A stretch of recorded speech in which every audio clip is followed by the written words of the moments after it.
거예요. 골짜기에 있는 백합화 누가 돌봐줍니까? 관심도 없어요. 집에서 정원에서 키우는 백합화는요, 물도 주고 거름도 주고 풀도 뽑아주지만 주님만 의지해서 사는 사람들, 이런 사람이 골짜기 가운데, 낮고 천한 데 사는 골짜기 가운데 백합화입니다. 여기도 백합화가 저는 있을 줄로 생각합니다. 아멘. 자, 그런데요, 제가 이거를 하려면, 이걸 전체적으로 다 하려면 아마 6번, 7번의 집회를 해야 될 거예요. 그러니까 제가 대강 그냥 훑고 넘어가는 겁니다. 자, 그 다음에 1장 16절 보겠습니다. 1장 16절. 나의 사랑하는 자야, 너는 어여쁘고 화창하다. 우리의 침상은 푸르고. 여기 침상이 나오죠. 이제 이 백합화가 어떻게 변하냐면요, 침상으로 변합니다. 침상은 그냥 밤에 쉬는 장소예요. 활동을 못해요. 예수님이 우리 안에 들어오셔갖고, 성령님이 우리 안에 들어오셔갖고, 우리 안에 안식은 하시지만 우리를 써먹을 수가 없어요. 그냥 우리 안에 그냥 쉬기만 하시는 거예요.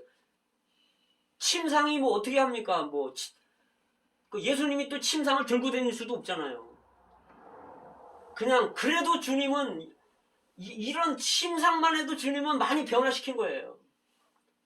밤에 움직일 수 없는데 주님이 우리 안에서 우리를 못 움직이시지만 우리 안에서 야 그래도 나는 너 때문에 좀 기쁘고 너 때문에 안식한다, 이런 뜻이에요. 침상이 되는 거예요. 자, 그 다음에요. 자, 3장 6절 보겠습니다. 3장 6절. 연기 기둥과도 같고. 자, 여기는 몰약과 유황과 장사의 여러 가지 향품으로 향기롭게도 하고 거친 들에서 오는 자가 누구인고.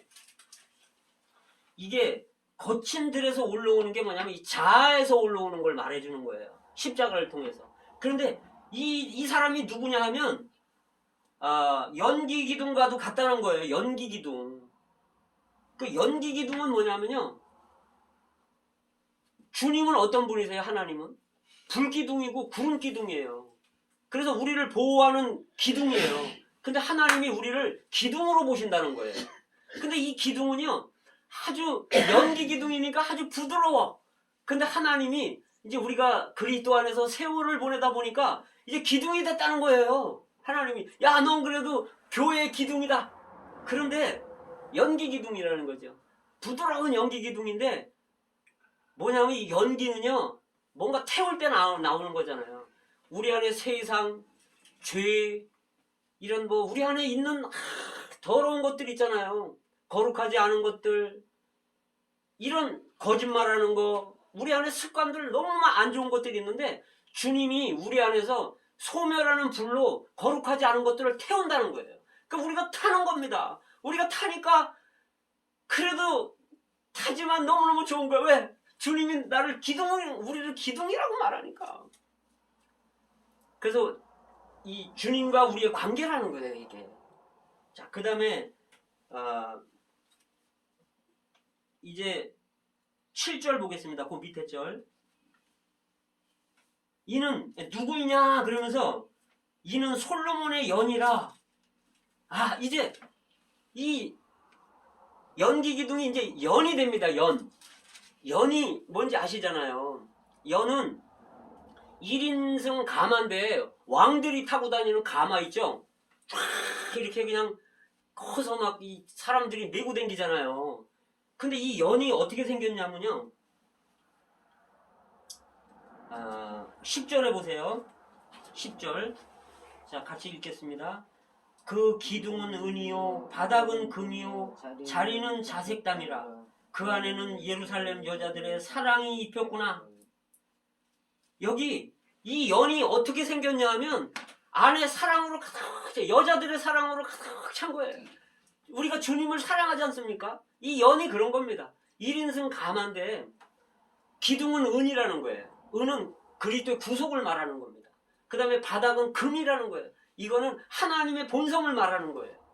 우리 안에 하나님의 본성과 그리스도의 구속의 역사가 우리 안에 있는 겁니다. 그리고 우리 안에 이 신랑에 대한 이 사랑하는 이 목동에 대한 그 사랑이 그 여인으로서 채우고 있다는 거예요.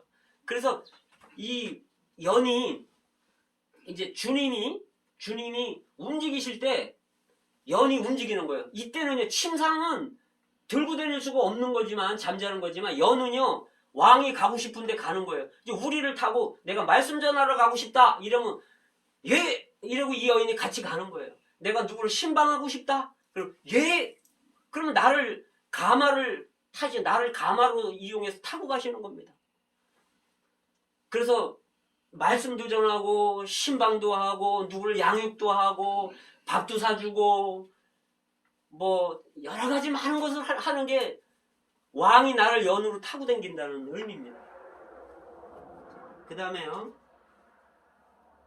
11절에 보면 시온의 여자들아 나와서 솔로몬 왕을 보라. 혼인날 마음이 기쁠 때 모친의 씌운 면류관이 그 머리에 있구나. 혼인날 그 모친의 씌운 면류관이 그 머리에 있구나. 이건 예루살렘은 어머니로 비유되는데요, 우리를 은혜로 낳았다는 거예요, 하나님이. 그래서 혼인날을 말하는데 이건 뭐냐면 그리스도와 믿는 이들과의 연합을 말하는 겁니다. 근데 뭐냐면 면류관이라는 거예요. 우리가 그리스도의 면류관이 된다는 거예요. 이건 뭐냐면 우리가 그리스도의 기쁨이 되고 그리스도의 자랑이 된다는 거예요. 그날에 주님이 그렇게 말씀하시는 겁니다. 얘들아, 아니면 철야, 네가 얼마나 합당치 않은 사람이고 얼마나 타락된 사람이고 얼마나 형편없는 사람인데 내가 너를 이렇게 만들어가지고 내가 의인을 만들게 하고 넌 이렇게 해갖고 거룩하게 만들었고 의롭게 만들었고 정말 너를 사랑이 가득한 사람으로 만들었지 않냐. 이건 내 능력이다. 이건 내 지혜다.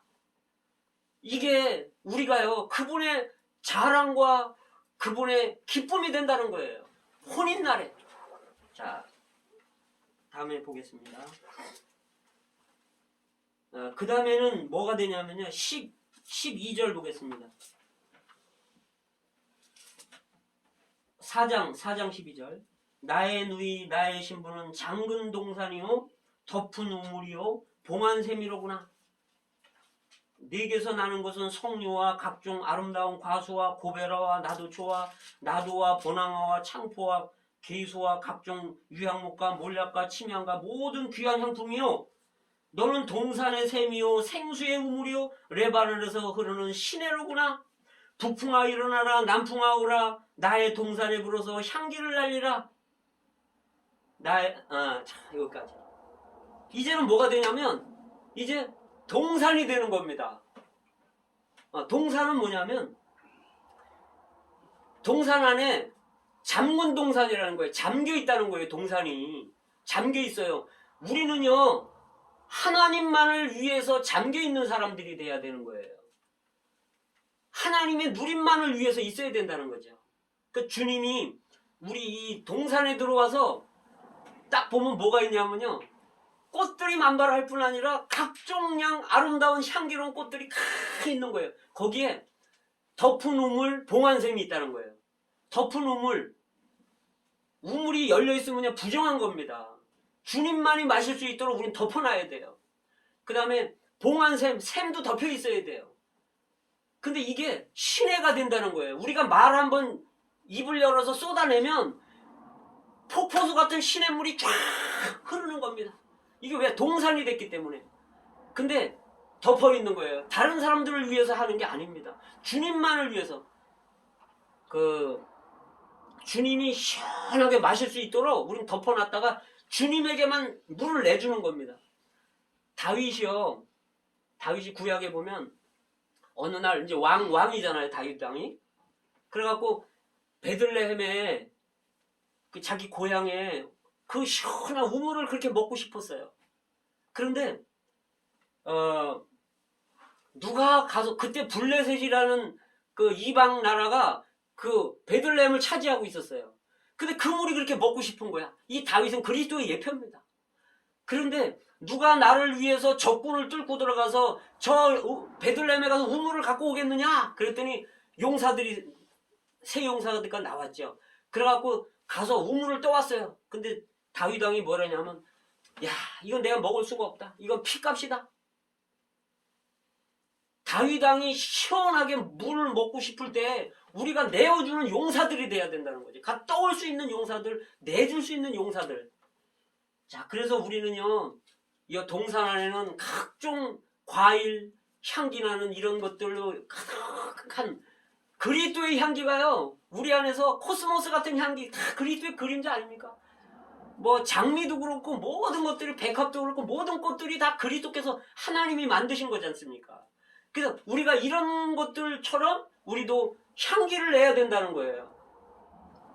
그리스도를 위해서 시원한 물을 내주는 동산이 돼야 된다는 거죠. 근데 잠겨있는 동산, 아무나 우리를 체험하고 누릴 수 없게 비밀스러운 사람. 자, 주님은 우리를 동산으로 보시는 거예요. 생명이 자라다 보면. 자, 그 다음에요.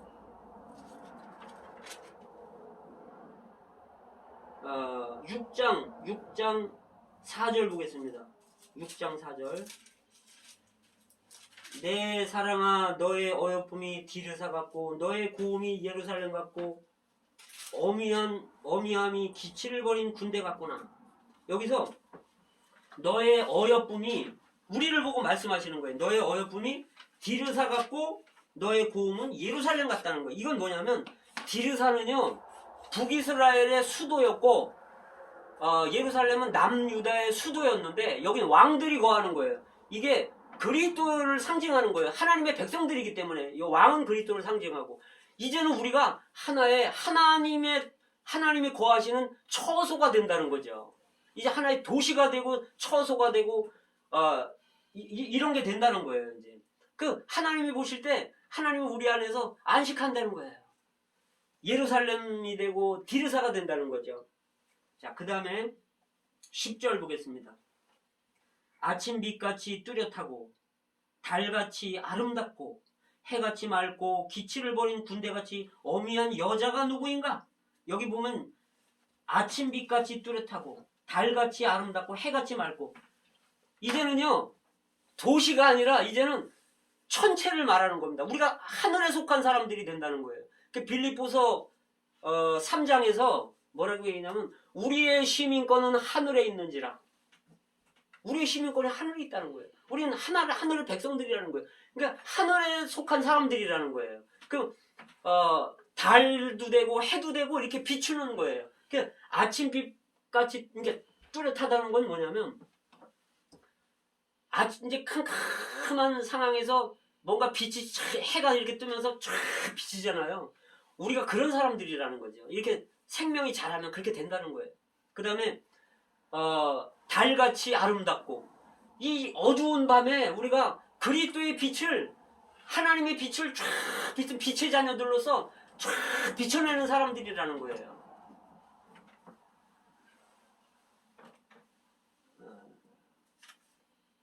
그 다음에 이제 하늘에 속한 천체라고 말하고요. 그 다음에 뭐냐면 기치를 벌인 군대같이 어미한 자가 누구인가? 이제는요 아주 사람들이 두려워하는 뭔가 군대가 된다는 거예요. 뭔가. 그러면 여기 보면 뭐라고 얘기냐면 14절에 보시면요, 군대를 말하면서 14절에서 그렇게 말해요. 6장 14절입니다. 너희가 어찌하여 마하나임에 춤추는 것을 보는 것처럼 술람미 여자를 보려느냐? 마하나임에 춤추는 것, 이게요 창세기에 보면 그 이삭이 이제 도망가면서 야복강에서 뭘 만나냐면 형 에서를 만나는 거예요. 형이 뭐 400인을 거느리고 온다는 거예요. 그러니까 이제 아이고 난 죽었구나, 이제 형의 축복 다 뺏어갖고 이제 난 죽었구나. 그럴 때 거기서 두 군대를, 하늘의 두 군대를 봐요.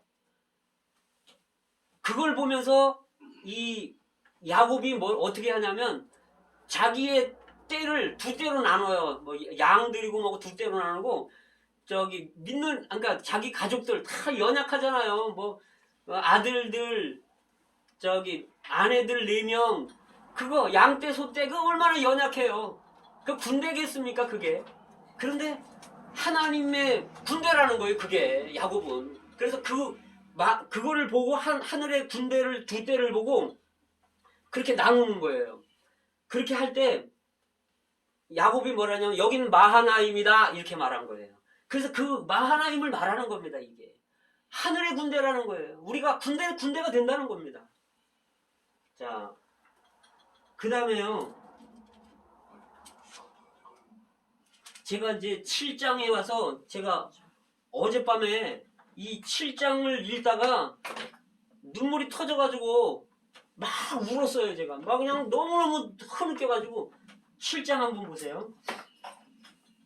7장 1절부터 잠깐 보겠습니다. 1절 귀한 자에 따라 신을 신은 네 발이 어찌 그리 아름다운가. 네 넓적다리는 둥그러서 공교한 장색에 만든 구슬개미 같구나. 여기요. 네 발이 너무너무 아름답다는 거예요. 이건 뭘 말하냐면요. 복음 전하는 발을 말하는 겁니다. 자, 그 다음에 복음 전하는 걸 말하고 그 다음에 네 넓적다리는 둥그러서 공교한 장색에 만든 구슬개미 같구나. 넓적다리가 그렇게 아름답다는 거예요. 주님이 우리를 보실 때 네 발이 아름답다. 그 다음에 네 넓적다리가 아름답다. 이건 뭐냐면 믿음으로 우리가 신앙생활에 서 있는 힘을 넓적다리라고 하나님이 우리를 이렇게 표현하고 있는 겁니다. 그래서 제가 이걸 보면서 너무너무 막 눈물이 터져나와가지고 주님이 우리를 얼마나 이쁘게 보시겠습니까? 자, 그 다음에 배꼽은 섞은 포도주를 가득히 부은 둥근 장 같고 이 배꼽이요 포도주 그리스도의 구속을 말하는 거예요. 그 다음에 여기 허리를 말하는데 허리는 백합화로 두른 밀단 같구나. 우리 허리가 너무 아름답다. 배꼽도 아름답고 우리 허리가 그리스도의 어떤 그분의 피와 그분의 살을 우리에게 주셨잖아요. 우리가 그걸 체험하다 보니까 내적으로 배꼽이 아름답고 허리가 아름다운 거예요. 자, 그 다음에 두 유방은 암사슴의 상태 새끼 같고 두 유방이 아름답다는 거예요. 이건 뭐냐면 우리의 믿음과 사랑이 그리스도를 향한 믿음, 그 다음에 하나님을 향한 사랑, 성도들을 향한 사랑, 이게 두 유방이라는 거예요. 이게 너무 유방이 아름답다는 거예요. 근데 이 뒤에 가면은요 아직 어린 자들은 유방이 없구나, 작구나, 아직 믿음과 사랑이 크지 못했다는 거예요. 그래서 여기 주님이 우리를 이렇게 보시는 거예요. 그 다음에 목은 4절에 7장 4절에 목은 상하망대 같구나. 우리 목이 굴복하는 거예요. 그리스도께 굴복하는 의지가 굴복되어지는 거예요. 순종한다는 뜻이에요. 상하망대처럼 목이 아름답다는 겁니다. 순종하고 그런 게 아름답다는 겁니다. 자, 그 다음에 눈은 해수본 바드람빈 문 곁에 못 같구나. 아까 그 눈은 비둘기 눈이잖아요. 비둘기 눈은 시야가 좁아. 그래서 예수님만 봐. 근데 여기 눈은요 연못 같다는 거야. 우리 눈이 바드람빛 연못 같다는 거야. 그러니까 이제 영적인 통찰력이 쫙 커졌다는 거예요. 우리가 보는 시야가 커졌다는 걸 말해줍니다. 우리 눈이 그렇게 이쁘대 주님이. 자, 그 다음에 코는 담에색을 향한 레바논 망대 같구나. 이 코는 영적인 냄새 맡는 기능. 저건 사망에 속한다. 이건 생명에 속하는 거로구나. 이건 그리스도에 속한 거로구나. 이렇게 분별할 수 있는 게 우리의 코입니다. 향기를 분별하는 거. 사망의 냄새, 생명의 냄새 분별하는 게 코고, 코가 이쁘대. 그 다음에 머리는 갈멜살 같고, 이 머리는 뭐냐면 우리가 생각하는 게 늘 주님 생각하니까 머리가 너무 아름답다는 거예요. 머리털은 또 순종을 말하는 겁니다. 그 다음에 7절에 네 키는 종려나무 같고, 우리가요 영적으로 생명이 성숙해야 되거든요. 생명이 어리면 제사장을 못해요. 그러니까 뭐라냐면 키가 난쟁이면 제사장을 안 시켜줘요, 구약에는. 그래서 우리가 정말 믿음으로 생명이 자라야 된다는 거예요. 그래서 주님이 우리를 보실 때 키가 레바논 같다는 거예요. 레바논의 종려나무 같다는 거예요. 우리 신앙의 어떤 성장이 있어야 된다는 거죠. 자, 그 다음에 9절에 보면 네 입은 좋은 포도주 같을 것이라. 이 포도주는 나의 사랑하는 자를 위하여 미끄럽게 흘러내려서 자는 자의 입으로 움직이게 하느니라. 이 포도주는 사랑이라 그랬잖아요. 우리가 이 그리스도의 사랑, 그리스도의 어떠함을 이렇게 우리 입에서 말할 때 사랑을 말하고 포도주를 말할 때 영적으로 이렇게 잠자는 사람들이 깨어난다는 거예요. 그래서 우리 입이 아름답다는 거예요. 어떤 다른 구절에서는 내 혀 밑에는 꿀과 젖이 있다는 거죠. 꿀이 뚝뚝 떨어진다는 거예요. 은혜의 말씀이 뚝뚝뚝 떨어진다는 거죠. 자, 그 다음에 8장 마지막 장입니다. 5절에 보면 그 사랑하는 자를 의지하고 거친 들에서 올라오는 여자가 누구인가. 아까는 자아의 광야에서 올라오지만 이제는 그 사랑하는 자를 의지하고 거친 들에서 올라오는 여자가 누군가. 이제는 여기는 육체에서부터 올라오는 겁니다. 자, 그 다음에 이제 아까 그 전에 보면 그 술람미라고 나오는데 이제 똑같이 된 거예요. 그리스도와 똑같이 우리가 변화가 된다는 걸 말해주고요. 그런데 여기서 이제 참 재미나는 게 있어요. 마지막으로요. 6절에 너는 나를 인같이 마음에 품고 도장같이 팔에 두라. 사랑은 죽음같이 강하고 투기는 음보같이 잔혹하며 불같이 일어나나니 그 기세가 여호와의 불과 같으니라. 이 사랑은 많은 물이 꺼치지 못하겠고 홍수라도 엄물하지 못하나니 사람이 그 온 가산을 주고 사랑과 바꾸려 할지라도 오히려 멸시를 받으리라. 이제 여인이 깨달은 거예요. 아, 나 혼자서는 내 개인적으로 신앙생활 하는 게 힘든 거구나. 주님을 의지해야 되는구나. 주님이 날 지켜줘야 되는구나. 이걸 깨달은 거예요. 그래서 이 여인이 뭐라고 했냐면 이렇게 주님이 아름답다고 말했지만 이 여인은 말하기를 너는 나를 인같이 마음에 품어달라 이거예요. 인은 뭐냐면 그 도장 찍어놓은 거를 인이라 그러잖아요. 우리 마음에 주님 당신 마음에 나를 인처럼 품어주십시오. 그 다음에 너는 나를 도장처럼 팔에 두라. 주님의 팔에 우리가 있는 겁니다. 그러면요 누가 우리를 뺏어가겠습니까? 주님의 팔에 우리가 도장처럼 있다면, 그분의 가슴에 인처럼 우리가 있다면, 그래서 이 여인은 나를 지켜달라 이 얘기입니다. 그 다음에 사랑은 죽음같이 강하고, 이 예수님의 사랑은요 죽음을 이기는 사랑이에요. 사랑은 죽음같이 강하다고 말할 때 이 세상에 어떤 강한 사람이라 그래도 다 죽음 앞에서는 다 방법이 없어요. 어떤 사람도 죽음 앞에서는 다 죽게 돼 있는 거예요. 그런데 이 죽음보다 강한 게 예수님의 사랑이라는 겁니다. 그래서 사랑은 죽음보다 강하고 예수님의 사랑은 죽음보다 강하다는 거예요. 나를 사랑해달라 이거예요. 죽음보다 강한 사랑으로 날 사랑해달라 이거. 그 다음에 뭐라고 했냐면 투기는 음보같이 잔혹하며, 예수님이 우리를 투기해달라는 거예요. 투기가 음부처럼 잔혹하다는 거예요. 사람의 음부는 뭐냐면 말하자면 그 누가복음 그 16장에 있잖아요. 거기에 보면 거지 나사로와 그 연락하던 부자가 땅속에 들어갔는데 이쪽에서 이쪽으로 갈 수도 없고 이쪽에서 이쪽 갈 수도 없는 거예요. 이게 음부거든요. 좋은 부분 또 이렇게 괴로운 부분이 있는 게 음부예요. 근데 여기 한번 들어가잖아요. 못 나오는 거예요. 죽음은 피해갈 수 없지만 또 음부는요 한번 들어갔다면 못 나오는 겁니다. 이 세상 사람들 누구를 할지라도, 근데 이게 음부보다 더 강한 게 뭐냐면 투기라는 거예요. 주님이 우리를 투기하잖아요. 주님 나를 좀 투기해가지고 나를 변화시켜 주세요.